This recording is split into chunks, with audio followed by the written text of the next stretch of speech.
Olá, você que me segue no Rodrigo Silva Arqueologia, que bom estarmos aqui para o nosso bate-papo semanal sobre Bíblia, teologia, religião, cristianismo e assuntos afins. Eu fico muito feliz por estar com vocês aqui, ainda que de maneira virtual, para que possamos falar sobre esses temas tão importantes. Se você não é inscrito no canal, se inscreva. Estou guardando o seu nome aqui entre aqueles que fazem parte da família do Rodrigo Silva Arqueologia, não apenas aqui, mas também lá no Instagram com o meu perfil Rodrigo Silva Arqueologia. Se gostar do conteúdo, deixe o seu like, seu comentário também será muito bem-vindo e eu quero saber mais o que você acha de tudo isso, especialmente com relação ao tema que eu vou propor aqui. Vou começar com uma afirmação. Estamos vivendo os últimos dias da história desse mundo. Os últimos dias. Agora, essa afirmação solta, ela pode atrair para si uma crítica, até certo sentido, muito lógica. Como é que você pode afirmar isso? Tantas pessoas já afirmaram que estamos vivendo o fim do mundo e nunca acabou o mundo, já estamos aí com milênios e milênios de história e o mundo não acabou. Como é que eu posso dizer então que afirmar agora, em pleno século XXI, que é o fim do mundo, pode ser realmente o indício que estamos nos últimos dias da história desse mundo? Eu estava hoje recebendo alguns amigos em casa e entre várias conversas que nós tivemos, houve uma história sobre o fim do mundo. Alguém que estava ali dos visitantes lembrou que ele ouviu numa palestra, ouviu em algum documentário, em algum lugar, que na virada do milênio, os vikings também acreditavam, ainda que de uma maneira distorcida, que o fim do mundo se daria naqueles dias, porque o mundo completaria agora, depois na era cristã, 1000 anos, e este era um dado marcante. Eu não fui atrás da fonte original dessa história. Já ouvi algumas que são apócrifas, já ouvi de sermões, já ouvi de meditações, pessoas falando que às vezes um palestrante abre com uma declaração. Eu já vi dois tipos de versões disso. Uma declaração que a juventude está transviada, não há mais paz, não há segurança nas ruas, os políticos estão corruptos. E quando o palestrante pergunta ao auditório quem vocês acham que escreveu isso aqui, aí ele revela que foi, na verdade, um papiro egípcio datado de 2000 anos antes de Cristo. Esse papiro com essa dita declaração é apócrifa, isso nunca aconteceu. Já vi também outras abordagens que alguns citam um texto supostamente de Sócrates, falando que a juventude também estava assim, assado, e olha, esse texto é de Sócrates, mas isso também é uma citação apócrifa, não há nada de Sócrates nisso, mesmo porque Sócrates não deixou nada escrito para nós. O que temos vem das mãos de seus discípulos, especialmente de Platão, e nem no Fédon, nem nos diálogos você tem nada a respeito dessa citação de Sócrates que é muito dita por aí. Então, em que pese eu não ter a fonte primária da referência aos vikings e saber que essa citação de Sócrates e a citação de um escriba egípcio de 2000 a.C. são todas apócrifas, uma coisa é verdade. Eu tenho fontes primárias de outros autores da antiguidade que acreditavam que a sua geração, que a sua sociedade era realmente uma sociedade tão pervertida que não tinha como piorar a situação. Ainda que alguns vissem aqui e ali um certo grau de esperança. Eu vou dar exemplo para vocês de alguns que eu peguei aqui, e todos com as fontes primárias. Embora eu não vá dar as fontes aqui apenas para ganhar tempo, mas isso aqui eu fui na fonte primária. Você tem um autor romano chamado Amiano Marcelino, que quando ele falava do problema do Senado, principalmente contra uma rebelião que estava surgindo ali, ele falava a degradação moral em que estamos caindo todos no Império Romano é avassaladora, desde o Senado até a plebe, ou seja, naquele tempo já tinha muitas crises institucionais. Quando você vai a Cícero, por exemplo, tem cartas de Cícero que ele fala quanto a uma certa rebelião que estava surgindo, que Cícero acreditava marcar até o fim da República Romana, e essa rebelião era por políticos jovens. Então Cícero foi veemente em falar o que estava acontecendo com a juventude. Hesíodo, que foi um dos primeiros, mas não o único, a dividir a história do mundo entre períodos correlacionados a metais preciosos, Hesíodo dizia que estava vivendo na era do ferro.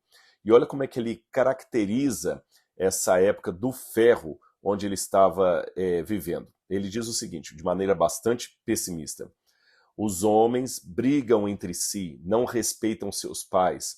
A noção de poder fazer o certo não prevaleceu sobre a injustiça. Ou seja, muitas pessoas queriam ter o seu jeitinho para ganhar todas as coisas. Hesíodo ainda também dizia, olha como é que parece até um retrato dos nossos tempos.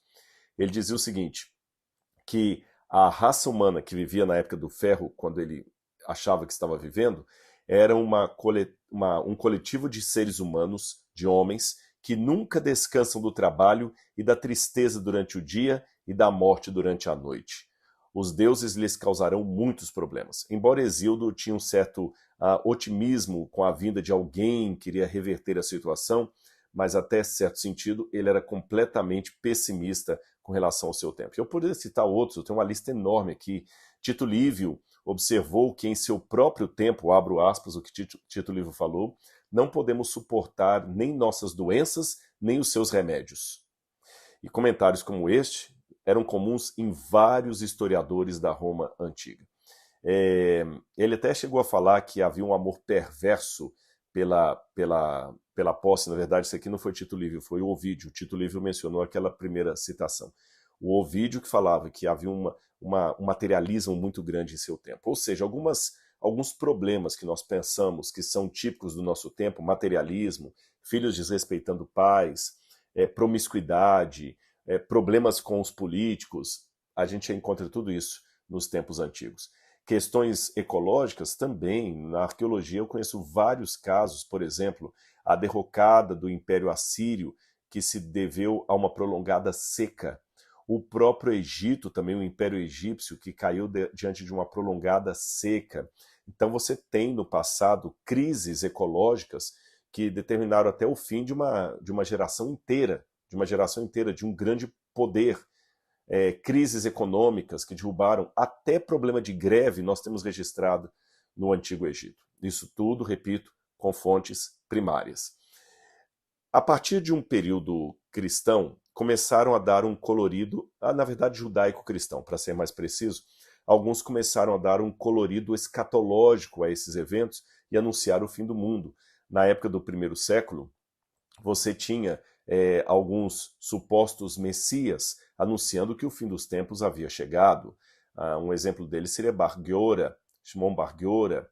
Você tinha Judas também da Galileia, que anunciava o fim do mundo. Flávio José conta todos esses.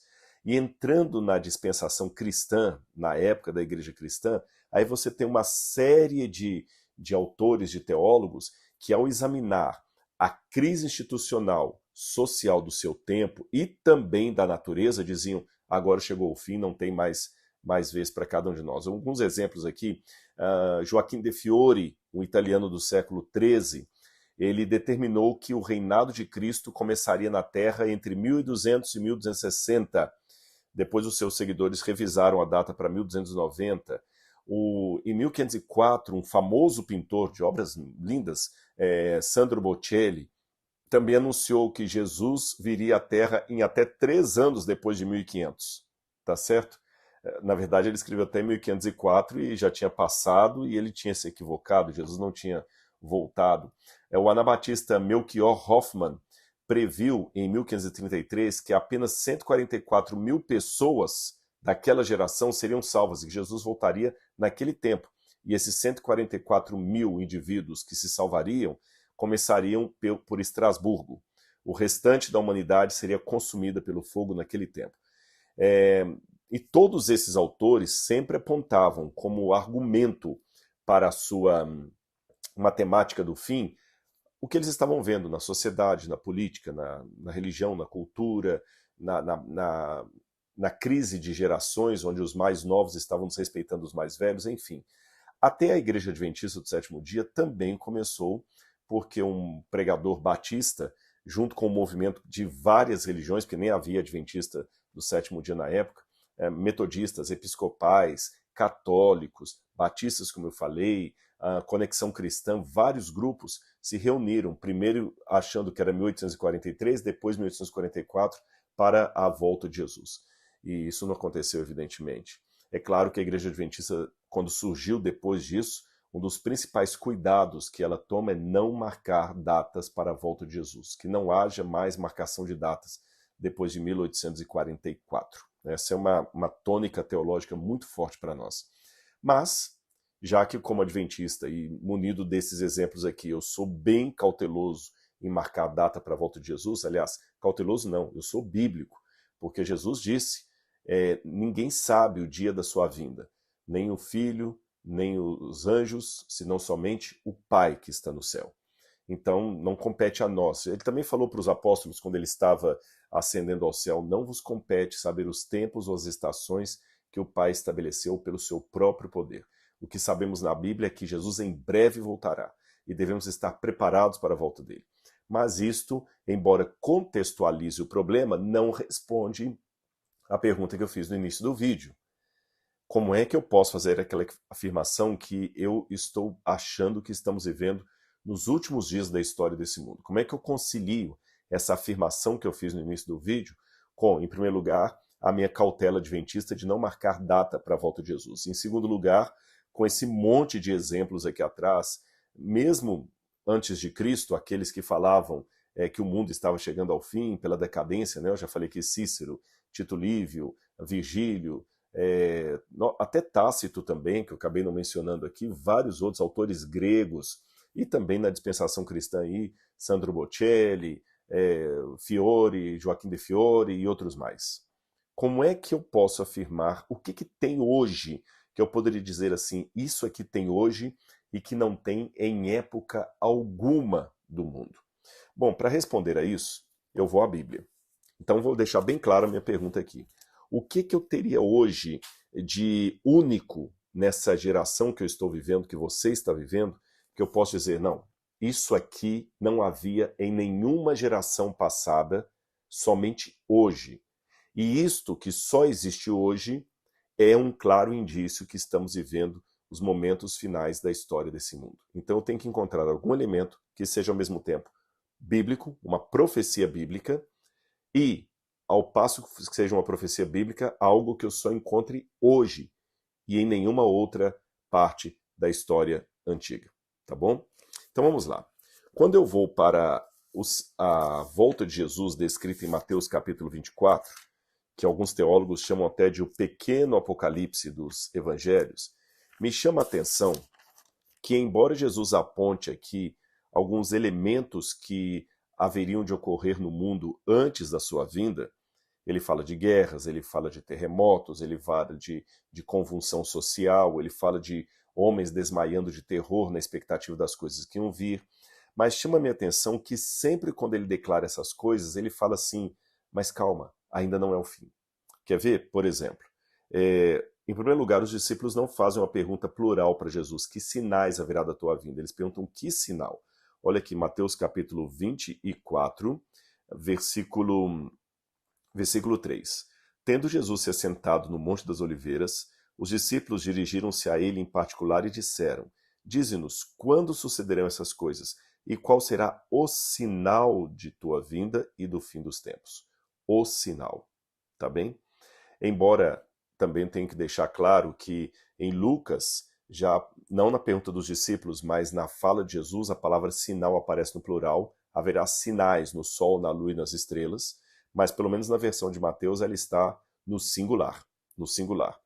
E Jesus começou dizendo assim, Jesus respondeu, cuidado que ninguém os engane. Interessante que ele já começa com essa advertência, né? Não fiquem enganados por qualquer sensacionalismo, não. Porque virão muitos em meu nome dizendo, eu sou o Cristo, e enganarão a muitos. Ou seja, virá muita gente dizendo assim, é agora, é agora, é agora, e não é. Alguns são falsos profetas, outros são pessoas sinceramente equivocadas. Por exemplo, eu não posso pegar um Joaquim de Fiore e falar que esse camarada era um perverso. Não, às vezes é uma pessoa sincera, mas equivocado. Equivocado. Os próprios discípulos se equivocaram, porque a frustração deles ali no momento depois da morte de Jesus, ressurreição, é que muitos pensavam que Jesus deveria voltar naqueles tempos. Paulo mesmo advertiu aos Tessalonicenses, olha, por favor, não se deixem demover por qualquer carta, ainda que supostamente vindo de nós, de que chegou o tempo, ou que Cristo já voltou. Muitos pensavam que Jesus voltaria naqueles dias. O próprio Paulo, apesar dessa advertência aos Tessalonicenses, Quando ele fala da segunda vinda, ele fala: depois nós, os que ficarmos vivos, seremos arrebatados. Veja bem, embora Paulo não soubesse o dia da volta de Jesus e deixasse bem claro que ele não sabia quando seria o dia da volta de Jesus, ele tinha uma esperança que seria no seu tempo. Tanto é que ele falou: depois nós, os que ficarmos vivos. Quer dizer, mesmo que eu não ficar, alguém dessa geração vai ficar. Ele não falou daqueles que ficarem vivos. Nós, os que ficarmos vivos, seremos arrebatados para o encontro com o Senhor nas nuvens. O próprio João Batista tinha uma ideia equivocada a respeito do Messias. Quando Jesus veio, ele viu Jesus, ele foi preso, Jesus não fez nada para libertá-lo. Ele não viu aqueles sinais que os judeus esperavam que haveriam de ocorrer quando o Messias viesse. Ele mandou uns discípulos lá perguntarem: escuta, indaguem se é ele mesmo que devemos esperar ou se é outro. Ou seja, mesmo profetas verdadeiros, pessoas verdadeiras, podem se equivocar. A diferença, eu acho, como diz a Bíblia, é pelos seus frutos os conhecereis. Tá certo? E quando a pessoa deliberadamente mente, quando ela faz uma falsa profecia, aí a coisa já é mais complicada. Mas Jesus alertou: cuidado, e principalmente não só falsos profetas, mas falsos cristos.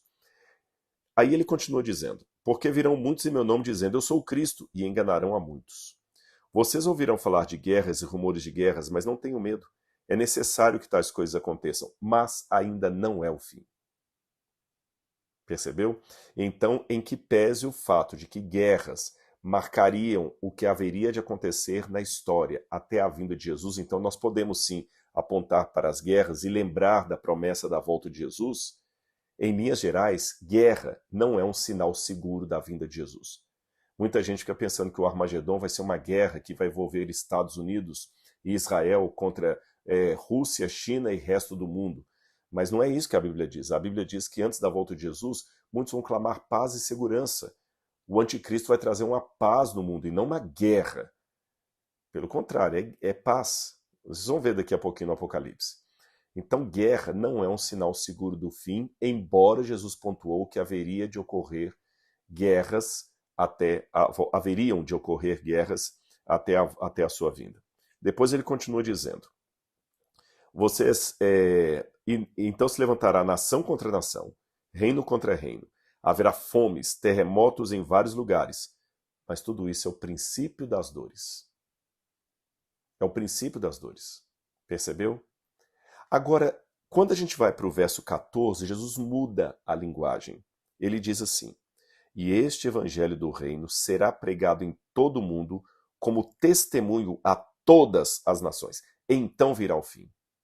Veja, no verso 14, Jesus não diz assim: então será o princípio das dores, mas ainda não é o fim. Não, ele colocou a pregação do evangelho não nas Américas, não na Europa, não na África, não na Ásia, não na Oceania, mas em todo o globo como sendo o fim. Então virá o fim. O que eu posso desprender dessa passagem da Bíblia aqui? Que o fim só virá quando algo de fato global acontecer. Algo realmente universal acontecer. Mesmo porque a volta de Cristo é descrita como um evento universal. Aqui no próprio livro de Mateus, capítulo 24, ele diz assim, verso 30, então aparecerá no céu o sinal do Filho do Homem, e todas as nações da terra se lamentarão e verão o Filho do Homem vindo nas nuvens com poder e grande glória. Ele enviará os seus anjos com grande som de trombeta, e esses reunirão seus eleitos dos quatro ventos de uma outra extremidade dos céus.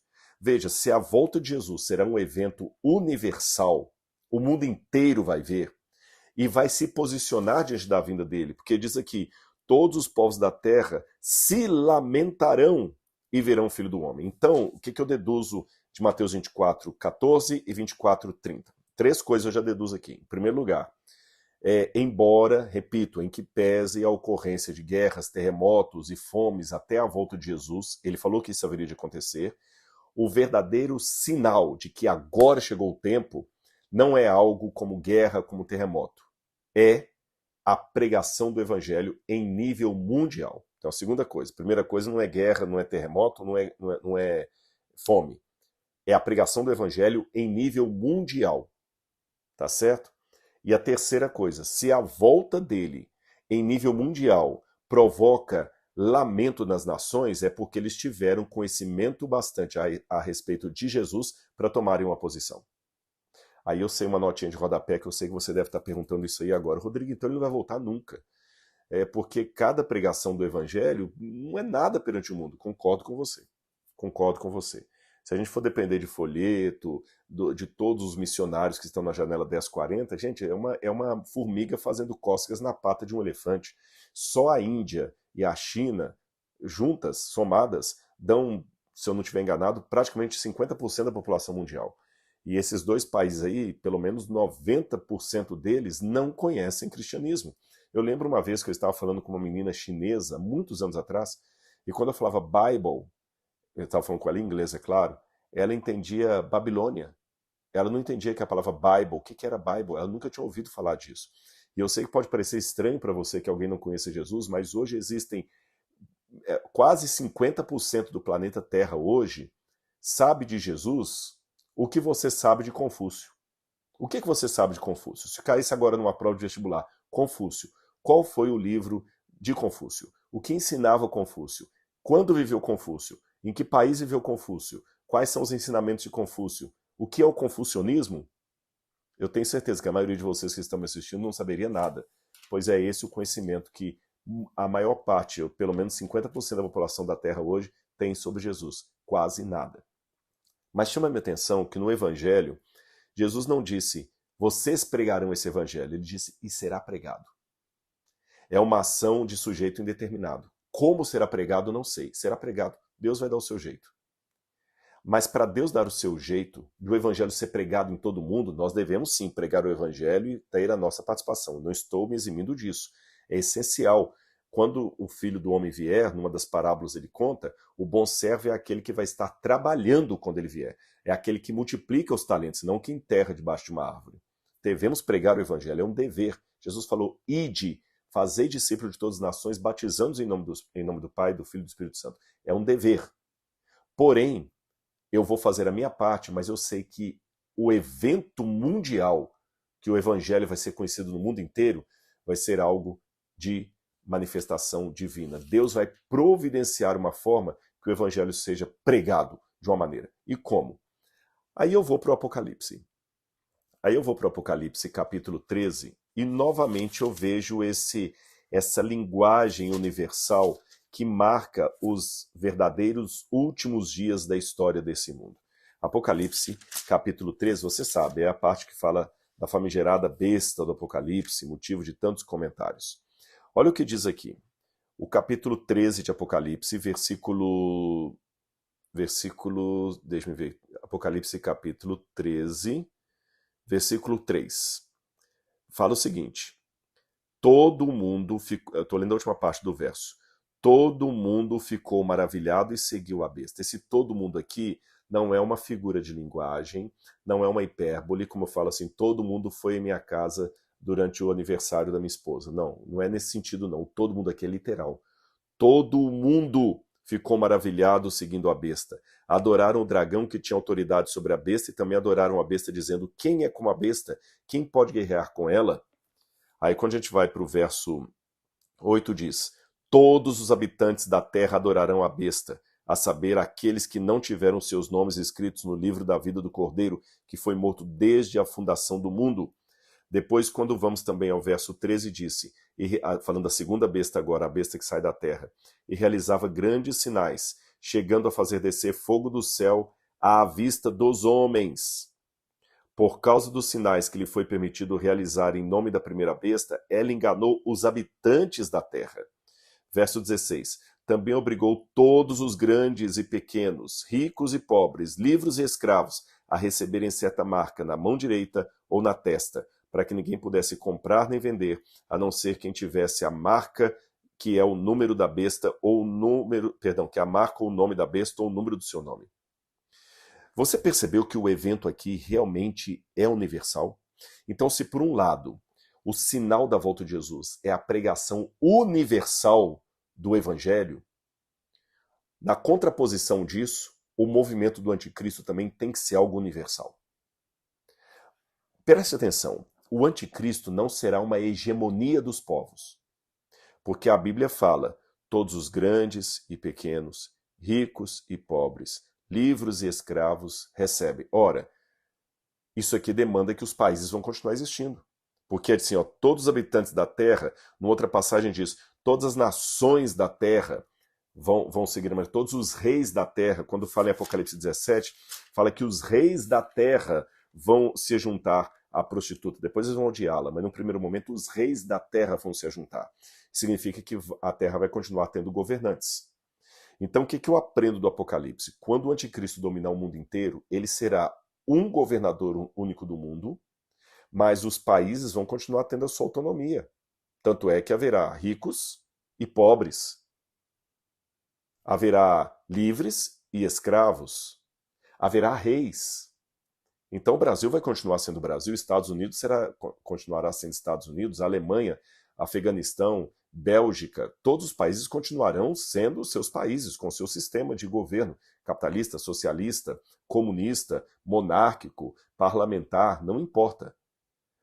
Todos vão continuar ali, mas eles vão estar unidos por uma espécie de governo único que estará sobre os governos do mundo. E esse governo único vai controlar a economia dos países em nível mundial. Vai controlar a liberdade dos povos em nível mundial. Vai conseguir ter uma respeitabilidade em nível mundial, porque todos os povos ficaram admirados. Não é um ditador, não pode ser uma ditadura, não é um Saddam Hussein da vida. Não é um ditador, é um líder carismático. Que os reis da terra vão falar, a gente precisa de você. E esse poder vai ser mundial. E em que pese eu entender que essa marca da besta vai ser uma afronta contra os mandamentos de Deus, tem um vídeo meu que eu explico isso aí para vocês, não vou dar os detalhes aqui, apenas vou dizer que, olha a contrafação da besta.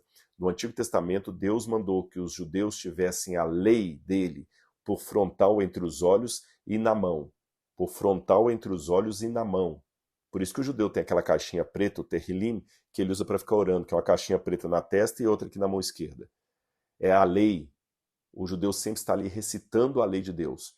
Agora vem o anticristo e coloca também a sua marca na testa e na mão direita, para confrontar a lei de Deus. Além disso, o que significa testa e mão, senão trabalho e pensamento? E embora eu não quero aqui ser leviano no meu comentário, o número da besta, ele vai controlar numericamente o mundo. Não quero ser leviano nem fazer alucumbrações muito rápidas, mas chama minha atenção que o grande problema agora, o grande dilema agora é o algoritmo. Até que ponto o algoritmo é controlado por nós ou nos controla? Lembra aquele documentário O Dilema das Redes e outros mais que tem aí? São algoritmos. Agora vem a inteligência artificial, que muita gente está vendo como uma coisa boa, outros estão um pouco apreensivos, outros estão meio a meio, usa a inteligência artificial até certo ponto, mas será que a inteligência artificial, por exemplo, não vai inibir as pessoas de aprender um novo idioma? Porque agora a inteligência artificial traduz tudo. Para que eu vou me matar de aprender alemão se a inteligência artificial traduz um livro em alemão para mim rapidamente? Para que eu vou fazer uma faculdade de tradutor e intérprete se os textos estão sendo agora traduzidos de maneira cada vez mais precisa? Para que eu vou fazer cálculo se a máquina calcula para mim? O próprio Yuval Harari, no livro Lições para o Século XXI, ele coloca que um dos grandes problemas do futuro vai ser não haverá emprego para todo mundo, porque a máquina vai substituir. Então, a solução apontada por Yuval Harari seria um governo único começar a dar bolsas ou pensões, como os judeus fazem com os judeus racídicos religiosos, como Israel faz com os judeus religiosos, em que a pessoa vai ficar em casa, receber uma pensão do governo para ficar em casa, porque ele não tem trabalho. E a máquina vai trabalhar por ele. Não é teoria da conspiração, essa ameaça existe. E a pergunta se a inteligência artificial ela é uma ameaça ou um avanço também é legítima. Eu não estou afirmando aqui, não estou querendo criar crise, mas é uma pergunta legítima. A ciência que estamos tendo agora da inteligência artificial é uma continuidade daquela ciência moderna que nasceu no século XVI ou é uma ruptura com tudo que entendemos de ciência até agora, onde a máquina vai começar a pesquisar para nós? São perguntas. Será que realmente você está assistindo esse meu vídeo porque você escolheu ou o algoritmo te sugeriu me assistir? O algoritmo está trabalhando com o seu inconsciente para fazer você ficar cada vez mais focado em algum tipo de consumo, em algum tipo de temática, numa bolha de temática, e você achando que você escolhe, mas é o algoritmo que está escolhendo por você, e até prevendo o que você vai escolher, e eles usam isso aí para o marketing, para convencer você a vestir uma roupa, comprar um carro, trocar de sapato. Será que tem alguma relação aqui com o número da besta? A aritmética da besta? Não sei, será que eu estou falando de uma besta algorítmica que estaria usando o seu número para abarcar todo mundo dentro do seu sistema? Eu não sei como será a marca da besta implantada. Não estou aqui adiantando que vai ser chip na testa nem na mão, nem estou falando para você agora jogar fora toda a inteligência artificial, jogar fora a Siri, a Alexia, não estou falando para você fazer isso, mas eu acho que cautela é bom ter. Tenho a convicção que a marca da besta, o conflito final, será uma afronta aos mandamentos de Deus, especialmente o quarto mandamento. É uma convicção que eu tenho, que eu já explorei em outros vídeos. Agora, como se dará isso, eu não sei. Mas eu não estou proibido de levantar algumas perguntas, pelo menos para que possamos parar, pensar e refletir. Porque se você não refletir, a inteligência artificial vai pensar no seu lugar. Agora, pelo que eu vejo na Bíblia, a coisa no final dos tempos terá que ser em termos globais. Apocalipse 18 fala que durante esse auge da besta, viu um outro anjo que descia do céu, tinha autoridade de Deus, e a terra foi iluminada com seu esplendor. E ele bradou com alta voz, dizendo: caiu, caiu a grande Babilônia. Esse anjo tinha uma autoridade e a terra foi iluminada com seu esplendor. Novamente, um movimento mundial. Então, eu pergunto para você, do século XX, século XXI, vou pegar o século XX. Do século XX para trás, mas quando eu falo século XX, eu estou pegando o finalzinho do século XX, estou quase falando do século XXI. O que houve de fato no mundo que você poderia, enquanto historiador ou amante da história, classificar como mundial? Nada. Nada, nada, nada, nada, nada. Não, Rodrigo, não fale besteira. E a Primeira Guerra Mundial e a Segunda Guerra Mundial? Elas não foram guerras mundiais.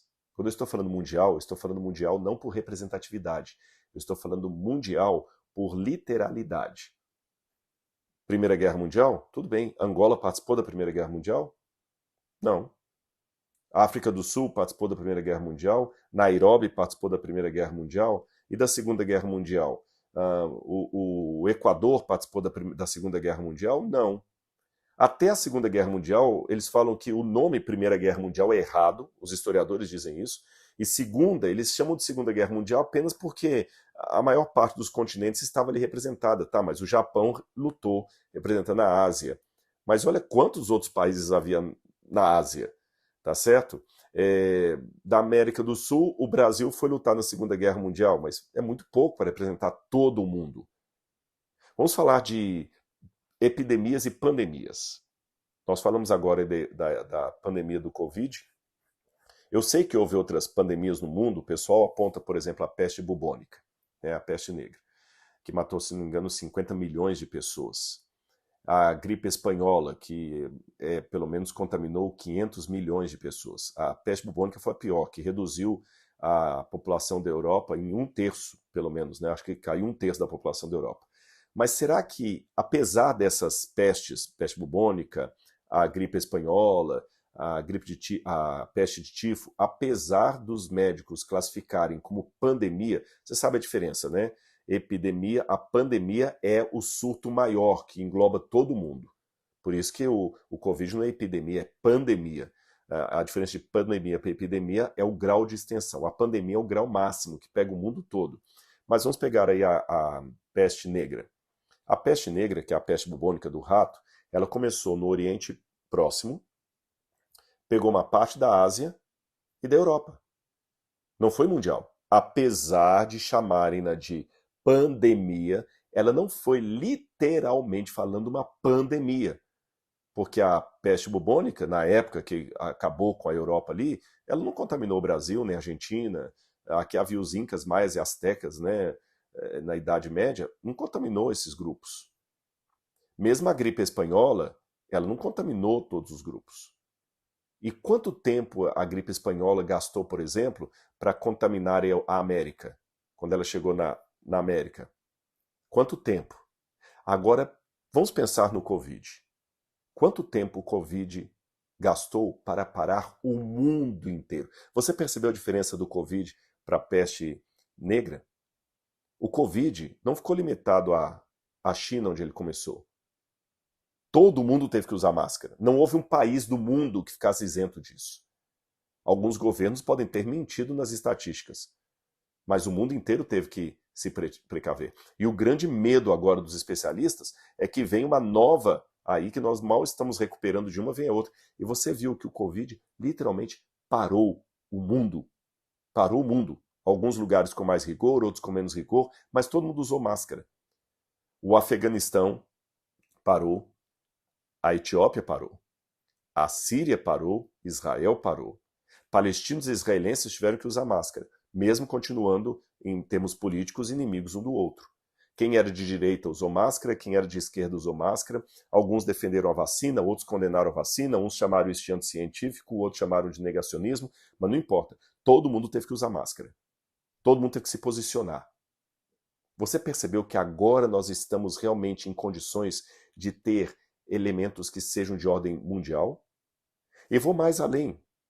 Existem pelo menos 4 ou 5 elementos no mundo que são mundiais e precisam, urgem, um governo único que os controle. Quem controla a internet? Ninguém. E a internet está cada vez mais perigosa. Mais perigosa. Quem controla a internet? Qual a legislação mundial que você pode falar, não, essa aqui controla a internet em nível mundial? Não tem. Quem controla os ataques terroristas em nível mundial?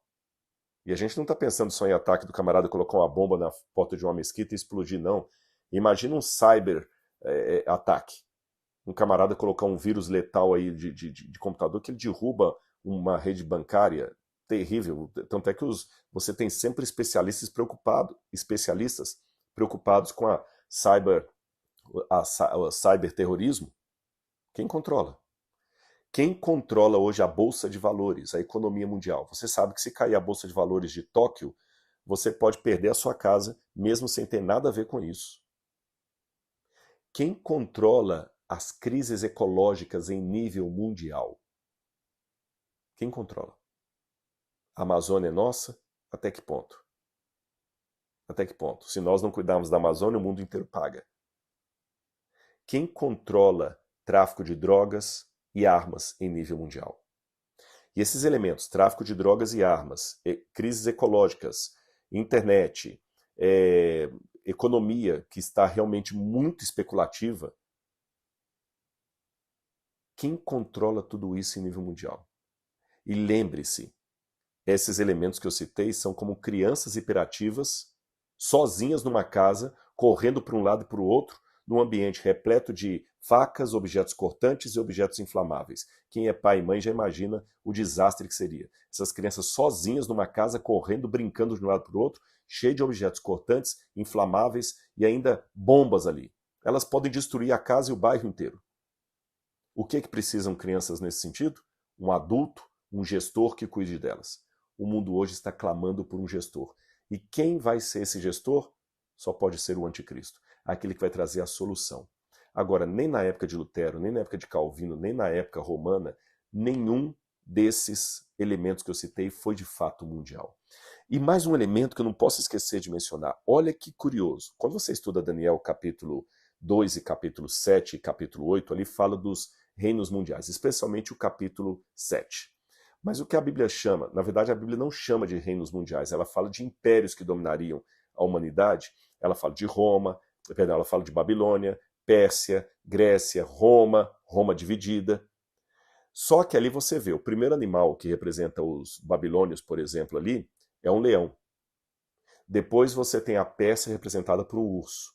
Depois você tem a Grécia representada por um leopardo de 4 cabeças. E finalmente Roma, representada por um animal terrível e espantoso. Quando a gente vai ler as características da besta do Apocalipse, o último governo, ela diz aqui, olha, Apocalipse 13, verso 2. A besta que vi era semelhante a um leopardo, Grécia. Tinha os pés como de urso, a Pérsia. A boca como de leão, Babilônia. E essa besta era um animal terrível e espantoso, Roma. O que eu aprendo disso?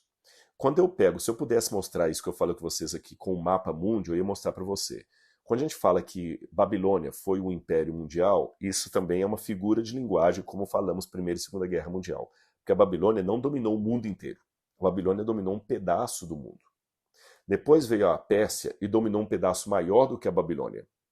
Depois veio Alexandre o Grande com o Império Greco-Macedônico e dominou uma parte maior ainda do que a Pérsia.